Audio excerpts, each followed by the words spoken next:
జగన్ తెచ్చిన data centre కి ఈ గవర్నమెంట్ డేటా సెంటర్ డిఫరెన్స్ ఏంటి ఫస్ట్ ఏం sir the plus points between if you see between your government and present government data సెంటర్ల పరంగా difference కనిపించింది. బికాస్ మనం చేసింది కొనసాగింపే, మనం చేసింది ఇంకా పెరుగుదలే ఈ ఫర్దర్ డేటా సెంటర్స్ అడిషన్స్.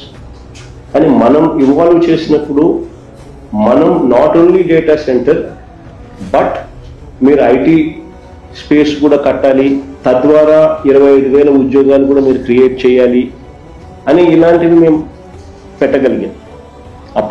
అప్పట్లో మేము ఇచ్చిన డేటా సెంటర్లో మేము చేసుకున్న ఒప్పందంలో ఈ మాదిరిగా ఉంది. Direct employment through data centre తక్కువే, కానీ direct employment through IT business park, తద్వారా వచ్చే కంపెనీస్ ద్వారా వచ్చే ఉద్యోగాలు, direct employment through skill university, direct employment through recreation centre, ఇవన్నీ కలిపితే 25,000 ఉద్యోగాలు ఖచ్చితంగా తీసుకొని రావాలి అని చెప్పడమే కాకుండా with in so and so period time ఫ్రేమ్లో ఇవన్నీ కూడా రావాలి, కట్టాలి అని కూడా పార్ట్ ఆఫ్ ది అగ్రిమెంట్ చేస్తాం.